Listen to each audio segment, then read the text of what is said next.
Hello, and welcome back to day 2 of Applications of Gene Editing 2023.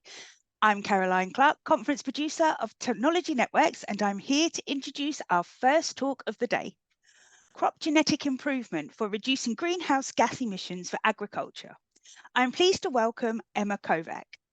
Emma is a senior food and agriculture analyst at the Breakthrough Institute in Berkeley, California. Breakthrough is a non-profit think tank that identifies and promotes technological solutions to environmental and human development challenges. Emma conducts and communicates analysis and commentary on the environmental benefits of agricultural biotechnology with the goal of enhancing understanding and appreciation among journalists, policymakers, and other thought leaders. Her work has been published in Trends and in Plant Science, Foreign Policy, The Hill, and Foreign Affairs. Emma earned her PhD in plant biology at the University of California, Berkeley. A warm welcome to you, Emma.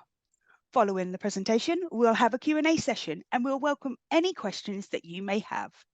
Please ask questions using the Q&A system to the right-hand side of the video player. You can also use this feature to connect with attendees and discuss the talk, so feel free to take advantage of the chat system by introducing yourself and sharing your thoughts during Emma's presentation. If you experience any technical difficulties during the presentation, please request help using the technical help icon in the menu on the left-hand side of the player. Now, without further ado, I'll hand over to Emma to begin the presentation. Thank you, Caroline. I'm happy to be here talking to everyone today. Since Caroline gave a great intro to me and the Breakthrough Institute, you can just look at this picture and see how beautiful San Francisco is. Okay, so this is our food and agriculture team. In addition to everything that Caroline said in her intro, we have recently opened a policy office in Washington, D.C. So I work in Berkeley, California, but we now have more of a presence in the policymaking world in the U.S. And I focus again on the role of plant breeding and biotechnology in solving environmental problems when it comes to agriculture. So what I will talk about today, first I will talk about why I focus on agriculture when it comes to environmental impacts and climate change. So one of the main reasons is that agriculture makes up a quarter to a third of global greenhouse gas emissions. And we have this challenge of feeding a growing population while using less land for agriculture and adapting to increasing impacts of climate change on agricultural production. And then I'll talk about some work that we've done and published in Trends in Plant Science on quantifying emissions reductions from existing GMO crop yield increases. So we've done 3 analyses of that type. The first is on existing genetically modified crops, looking at increased adoption in the European Union. The second one is looking at drought-resistant HB4 wheat in Argentina, which is earlier on in the adoption process, and then enhanced photosynthesis crops, which are not yet on the market. And then the third part of my talk will look at barriers to applications of gene editing in agriculture, and I will focus on country-specific regulations, regulatory harmonization across countries, and public approval or social license to operate. So to start, why focus on agriculture? Like I said, agriculture is generally estimated to make up 25 to 35% of global greenhouse gas emissions. And that is, looking at the entire food system. So this is one estimate of greenhouse gas emissions from food production, so looking at the whole food system. And very roughly about a third of those emissions are due to the land use from agriculture. Agriculture uses about half of the world's habitable land for food production, and that's associated with deforestation. agriculture is the greatest driver of deforestation and biodiversity loss on a global scale. It's generally estimated to be responsible for 80 to 90% of deforestation. Almost half of that happens in Brazil and Indonesia. 41% is driven by beef production, 18% by palm oil and soybean production, and 13% by logging for paper and wood. And then the next third, this middle green rectangle, is due to agricultural production itself. So that is everything that happens up to the farm gate, up to the food leaving the farm. So that includes kind of upstream processes like the industrial production of fertilizer that is then applied on the farm, and the transport of that fertilizer from the factory where it's made to farmers. So that's really a kind of holistic look at agricultural production. And then this top third is supply chain emissions and post-retail emissions. So that's from things like food waste, spoilage, and transport of food to consumers. And when we look at agricultural emissions, again, the middle green rectangle, a large proportion of those emissions come from methane that's produced by livestock, mainly by cattle. A large proportion of emissions come from manure, livestock manure, and then also from fertilizer application, and then a smaller amount from fuel use. And then there are other sources, but those are kind of the top 3 or 4. So this is the first reason to look at agriculture. Obviously, when we think about the environment, a large thing that we're worrying about is climate change, and agriculture is a large contributor to emissions, which drive climate change. And then another reason, like I said, is that agriculture uses half of the world's habitable land, which is part of why agriculture is such a high driver of deforestation. So if you look at the entire Earth's surface, 71% is ocean, but the remaining 29%, 71% is habitable land. The rest is things like glaciers and deserts and salt flats. And then 46% of habitable land is agriculture. I think a really surprising fact to a lot of people is that just 1% is urban and built up land, and 1% is freshwater. And then the rest is things like forests and shrub. And of that 46% of the world's habitable land that's used for agriculture, 77% is used for livestock production, both meat and dairy. And that includes not only emissions from the livestock themselves and from pasture land, but also from production of the crops that are fed to livestock, which is mainly maize and soybean. And maize and soy and other crops that are fed to livestock make up a huge proportion of agricultural production on a global scale. And the third reason to focus on agriculture is that not only is agriculture a large driver of climate change by producing a large proportion of global greenhouse gas emissions, but climate change also in turn impacts agriculture. So crop yields have likely already decreased due to changes in weather patterns and global warming, and are projected to further decrease due to climate change. So the table on the right is showing one set of estimates for the impact of climate change for each degree of global warming on agricultural production. So it's looking at 4 main crops grown on a global scale: maize, rice, soybean, and wheat. You can see that the minimum and maximum impact on yield forms a really wide range. But when we look at the mean, we can see that per degree of warming, we're seeing anywhere from a projected 2.6% decrease in rice yields. Rice is already grown in hotter areas, And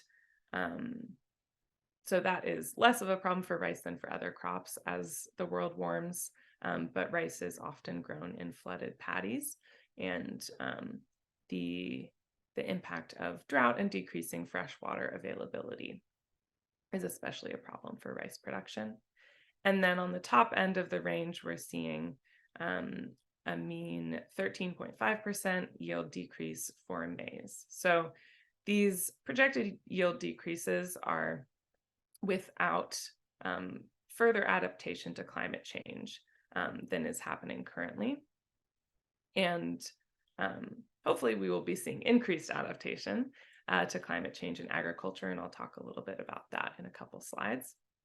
But this just gives you an idea of this kind of feedback loop between climate change, agriculture's contribution to climate change, and also the impacts of climate change then back onto agricultural production. So when we think about this challenge of everything that I've talked about put together, so how can we grow more food for a growing global population and also to assure food security for that population?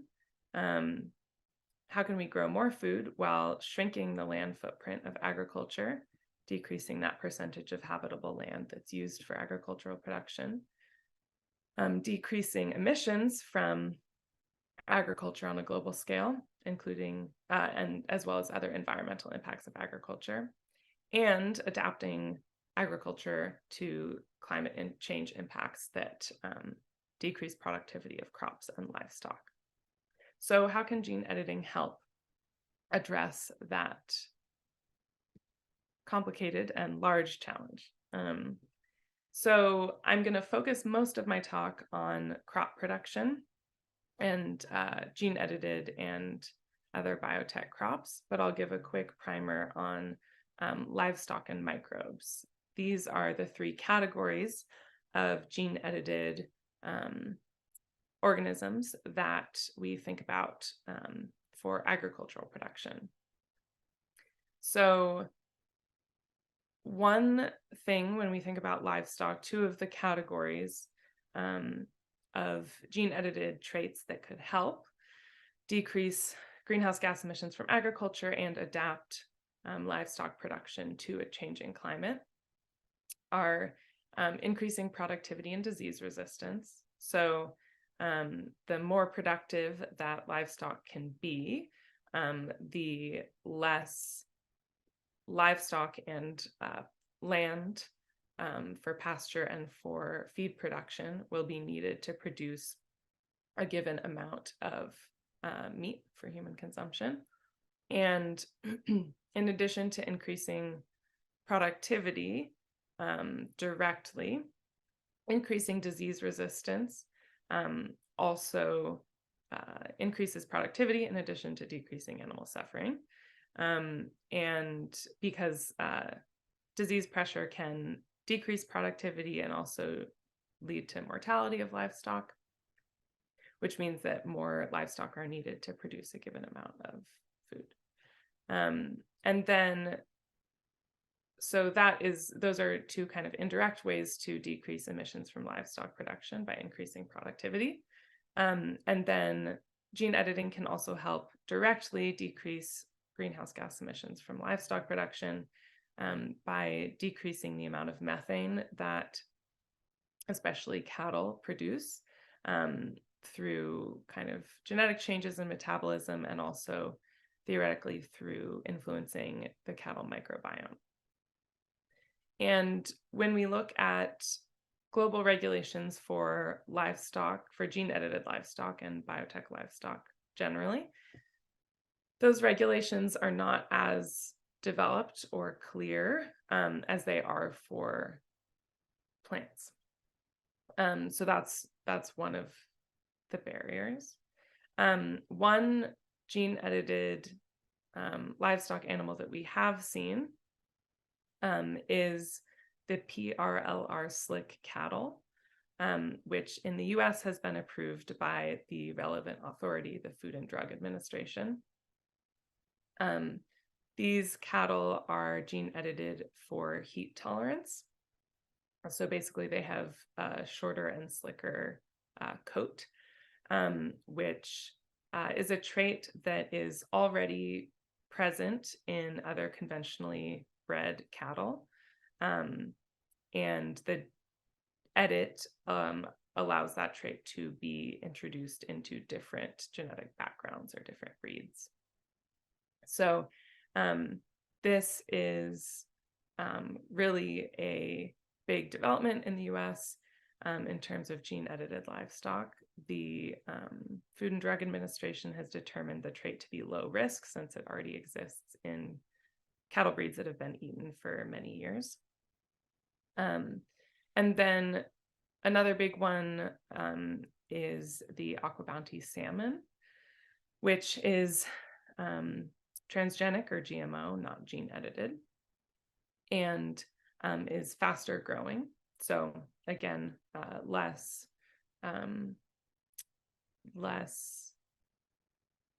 food and other inputs to production would be needed to produce a given amount of food.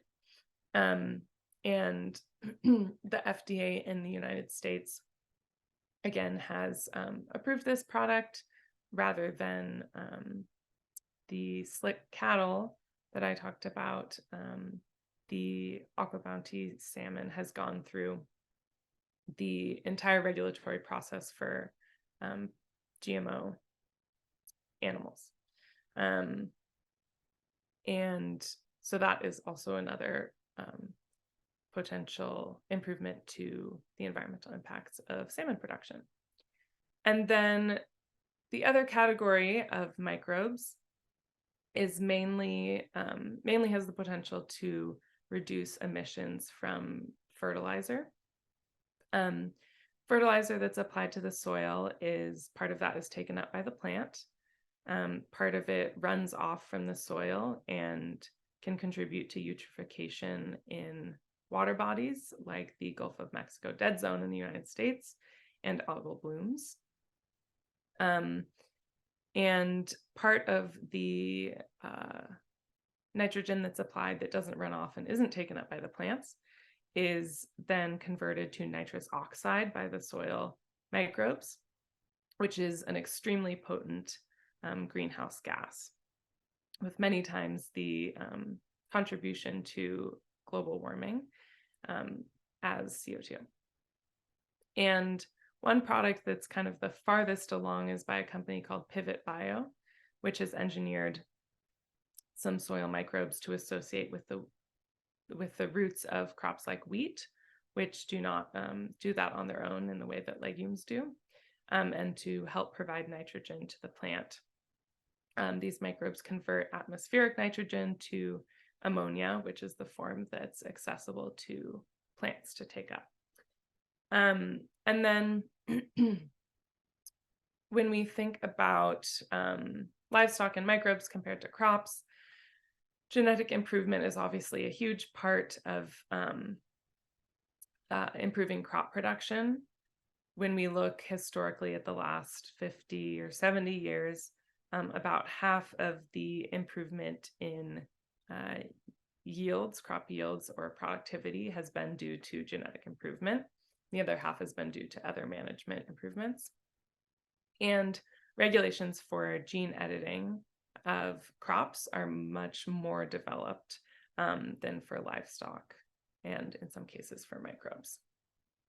So if we focus on gene edited crops now, how can gene edited and GMO or transgenic crops help, and crops that are also improved through conventional breeding? So how can crop genetic improvement help with this challenge? So two main categories: climate adaptation and climate mitigation. Climate adaptation is just adapting crops to a changing climate.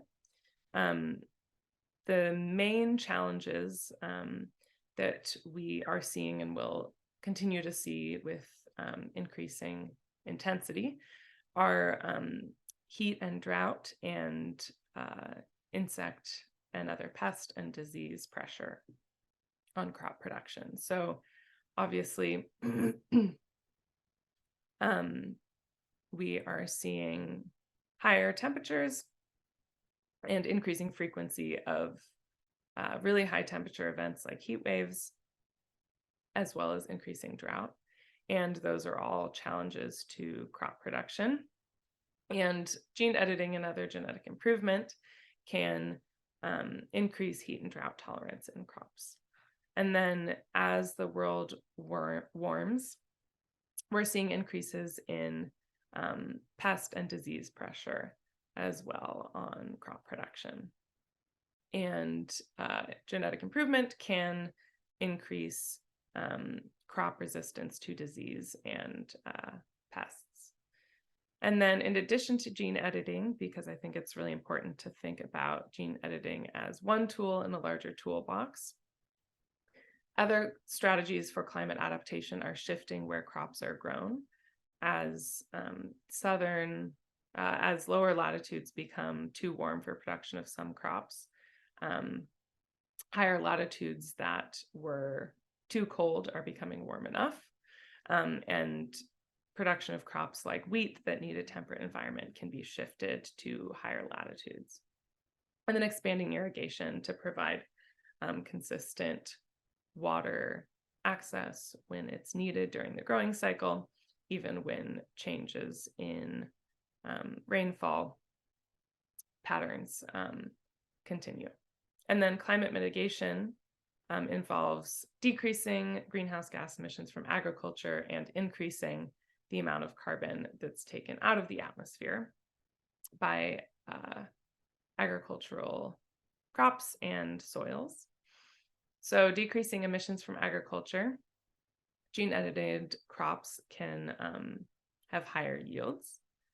They can produce food that is more resistant to spoilage.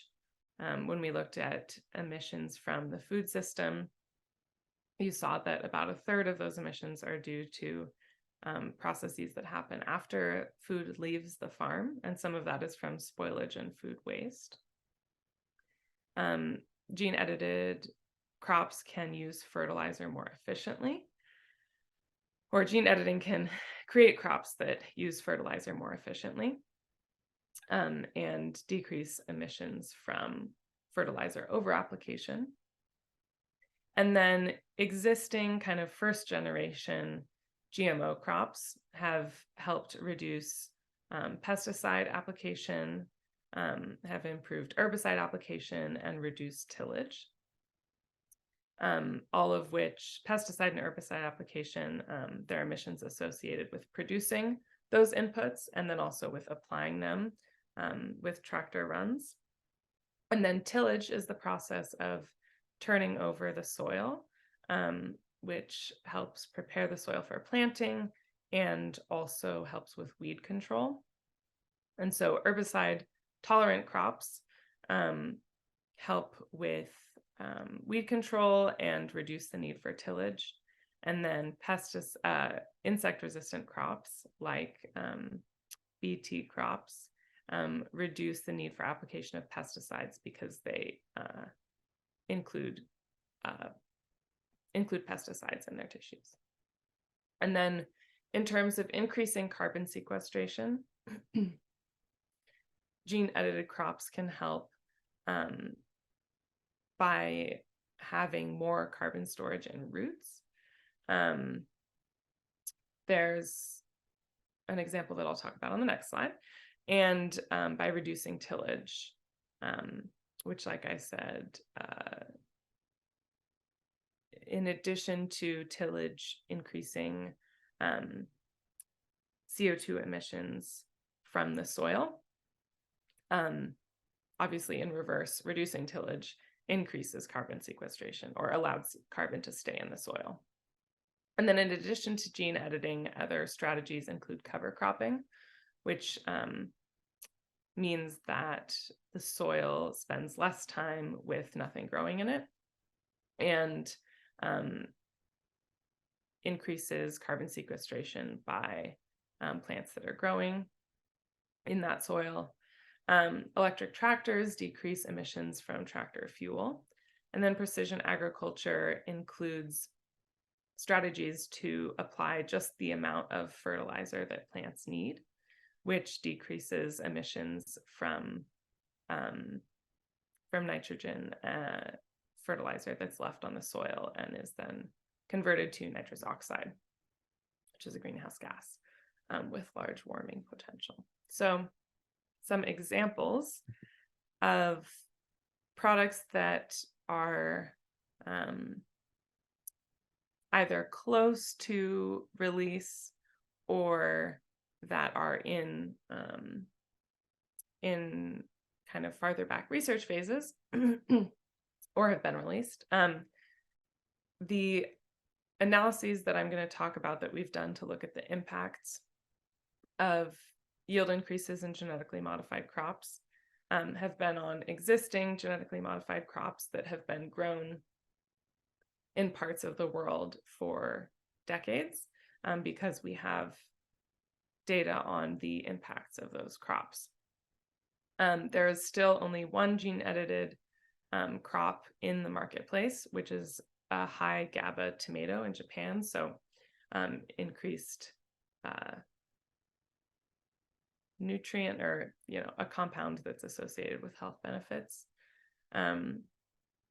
So 5 kind of categories that a lot of gene edited and biotech crops fall into are increased nutrition, disease resistance, drought tolerance, yield potential, and carbon sequestration. So an example of increased nutrition is there's a company called Pairwise that's gene editing produce, and they have a salad green with increased nutrient density that I think is one of the products, gene edited products, that's closest to commercial use. In terms of disease resistance, there are a lot of different companies that are working on gene editing disease resistance in different crops. One example is a company called Cybus that's working on gene editing canola to be resistant to white mold, which has a big impact on canola production. Drought tolerance, I'll talk more about this product later, but drought tolerant HB4 wheat is being grown in Argentina and is slowly making its way to other countries. For yield potential, there's a project called the RIPE project, realizing increased photosynthetic efficiency, that's funded by the National Science Foundation in the United States, that is working on increasing the efficiency of photosynthesis. So making plants more efficiently take CO2 from the atmosphere and convert it into energy for plant growth. So the pairwise nutrient-dense greens and Cybus's white mold resistant canola, those are both gene-edited products. The HB4 wheat and enhanced photosynthesis, in this case, are both transgenic. And then in terms of carbon sequestration, the Salk Institute in the United States is working on increasing the depth and volume of crop roots and also making them more resistant to degradation by soil microbes. So the carbon that's stored in crop roots will last longer in the soil rather than being broken down and then released as carbon dioxide. So those are some examples of ways that gene editing is being and can be applied to improve agricultural production and decrease its environmental impacts. Next, I'm going to talk about some work that I've done to quantify the reductions in greenhouse gas emissions associated with yield increases in GMO crops. So why have we chosen to work on yield increases in genetically modified crops? There's a gap in the literature in terms of the impacts of genetically modified or genetically engineered crops that have been measured.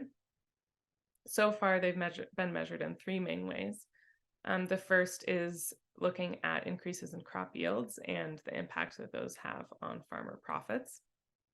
The second is the environmental and health benefits of reduced pesticide use from insect-resistant crops.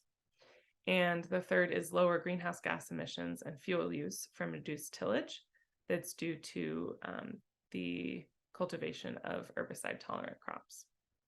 And one thing that's missing from this picture is the emissions from land use change from genetically modified or genetically engineered crops. Like I said, agriculture uses about half of the world's habitable land, and expansions in agricultural land are associated with deforestation. So this is important because there are trade-offs between land use change and other environmental impacts in agriculture. So increases in yields can come with increases in fertilizer application without kind of other strategies that are employed. And increases in yields lead to decreases in emissions from land use change and deforestation. But increased use of fertilizer can lead to increased runoff and environmental impacts of that fertilizer use. So that's just an example of how we need to measure many different facets of agricultural production in order to see the full picture. And like I said, a lot of other impacts of genetically modified crops have already been quantified, which is why we chose to focus on emissions from land use change. So one of these analyses that we did was published in Trends in Plant Science in 2022.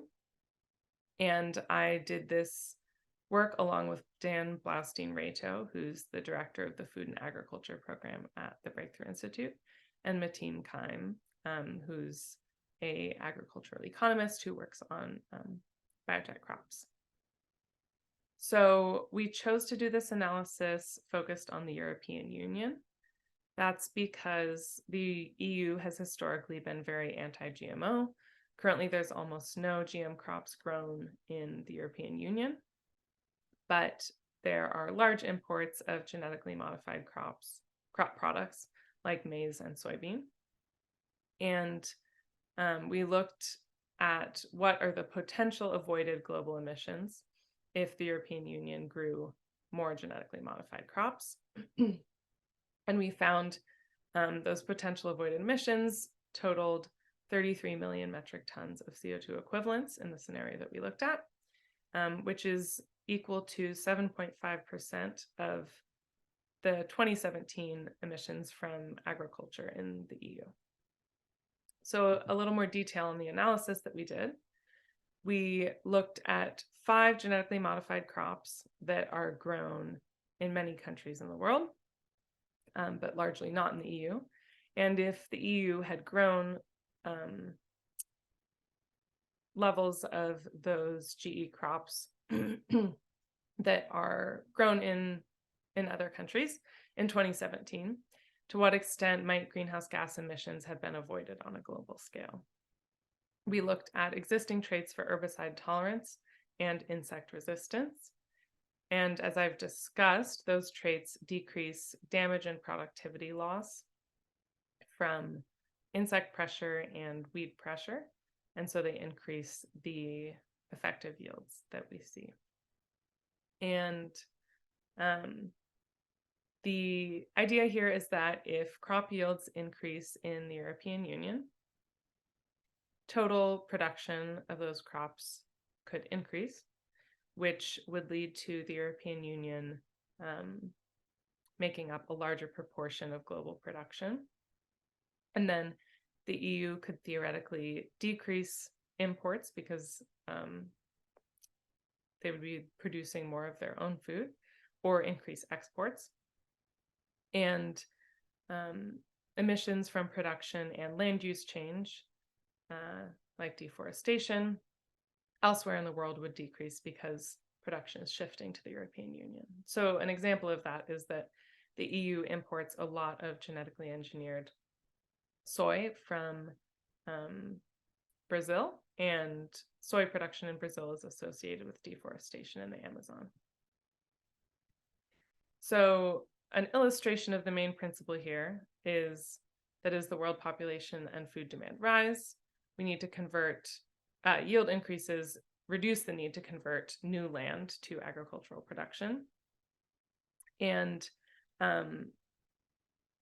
here you can just see that on the top, if we have an existing level of production and global demand for increased production can lead, if there are no yield increases in the scenario on the left, then we will see more deforestation and emissions. And on the right, if we have really high levels of yield increases, we could avoid additional deforestation. And in order for this to work, it's also important for there to be strong policies for land use and conservation to avoid spillover effects, which just means that if there's enough pressure for increasing production, increases in yields and productivity will just lead to more production rather than sparing land. And we used this concept of carbon opportunity cost for this analysis, which looks at carbon that's stored in vegetation. And when land is cleared, the carbon stored in that vegetation is lost. And as I said before, yield growth is really important for decreasing the environmental impacts of agriculture. When we look at global cereal production since the 1960s, yield gains have allowed billions of acres of native vegetation to be spared from conversion to farmland. So this chart shows that land under cereal production has increased very little since 1960. And that has been made possible by yield growth in cereal crops. If there hadn't been yield growth in cereal crops over that time, we would have needed an additional 1.5 billion hectares, which is about 3 billion acres of land to satisfy that production, which is more land than the area of the US and Mexico combined. And those yield increases, as I said before, about half is due to yield gains. Productivity increase. About half has been from yield gains, which is shown here. And then the other half has been due to other management changes. And this yield increase shown in this figure has come from adoption of green revolution crops, from increased fertilizer use, from hybrid crops, especially maize, from genetically modified crops, and other types of advances in modern agriculture. And just to say this again, for this analysis, we looked at existing genetically modified crops because we have data on the yield increases from them in kind of the real world on a large scale. But one could do a similar analysis with yield increases from gene-edited crops as well.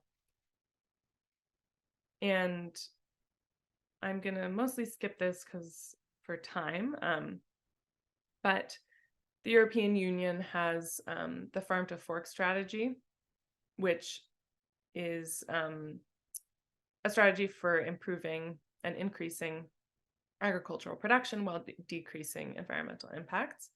And a large part of that strategy is to increase organic production.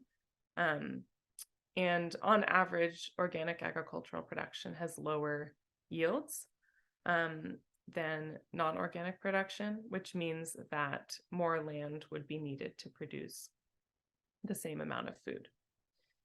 And so a couple other analyses that we've done of emissions reductions from genetically modified crop traits.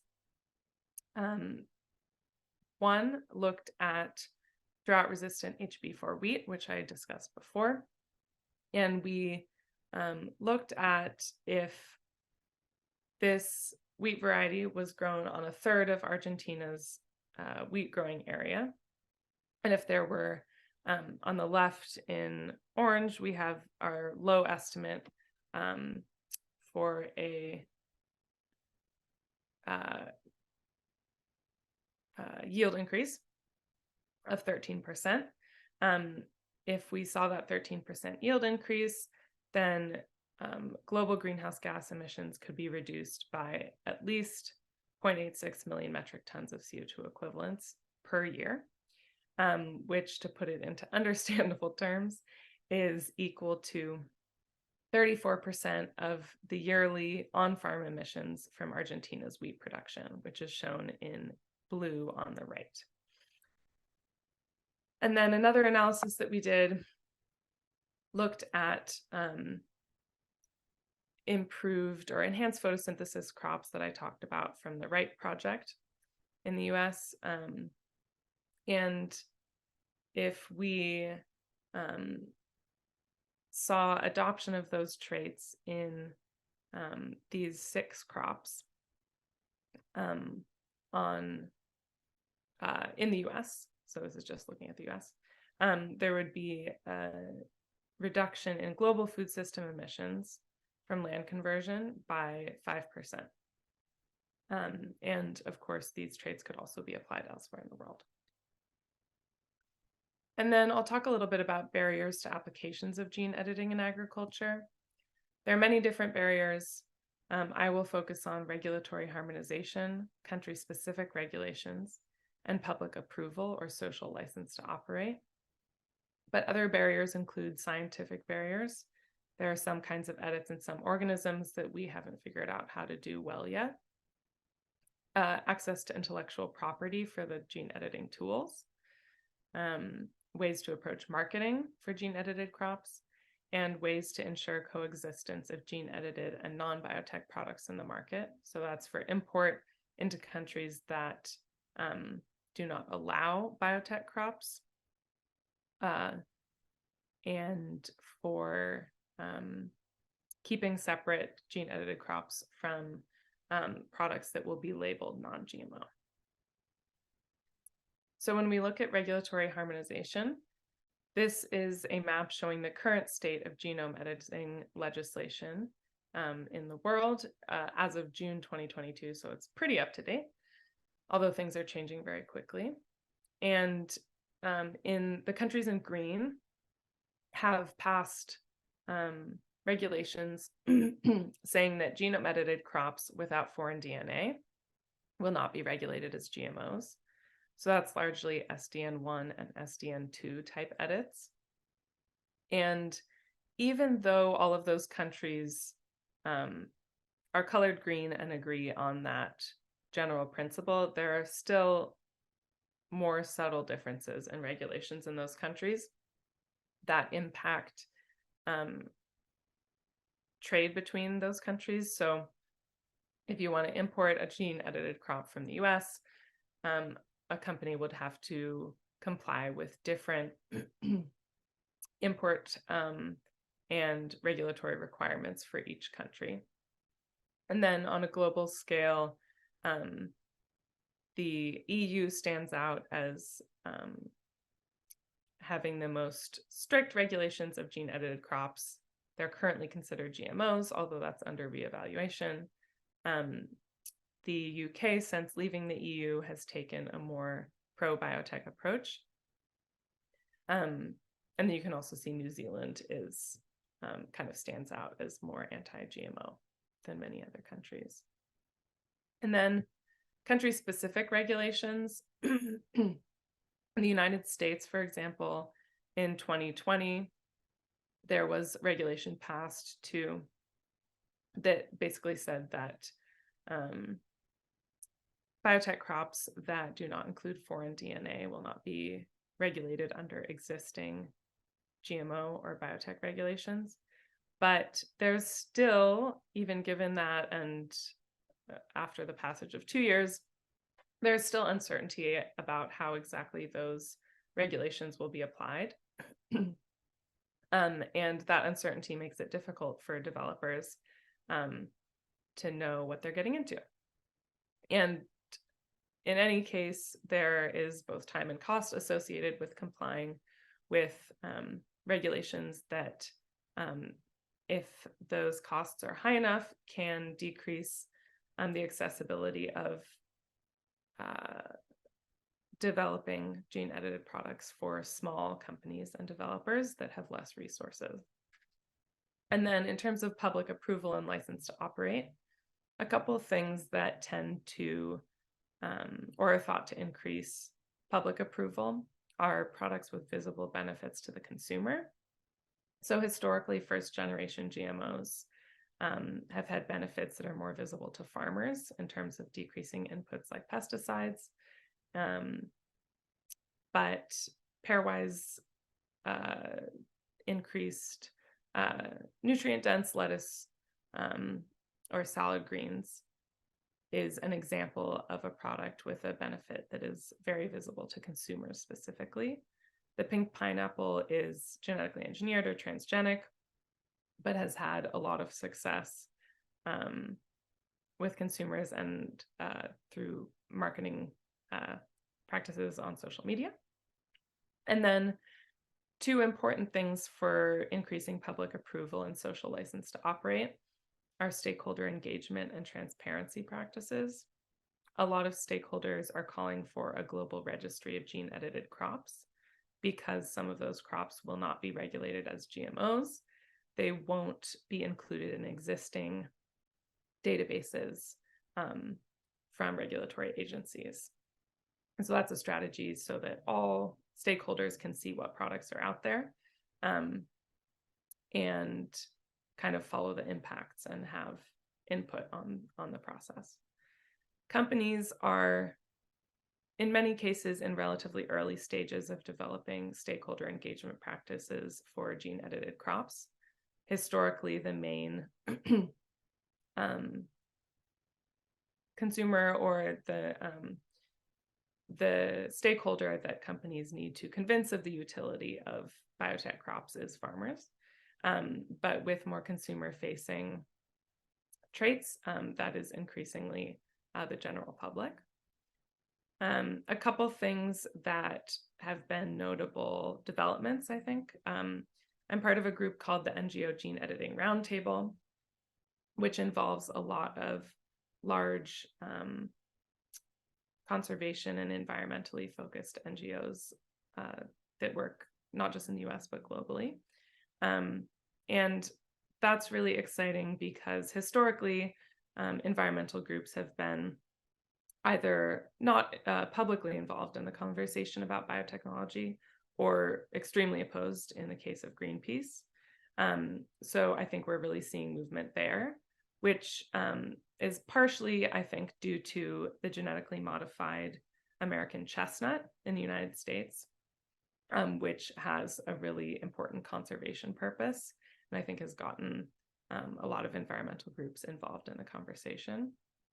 And then the Coalition for Responsible Gene Editing in Agriculture is run by CFI in the United States and is an example of a framework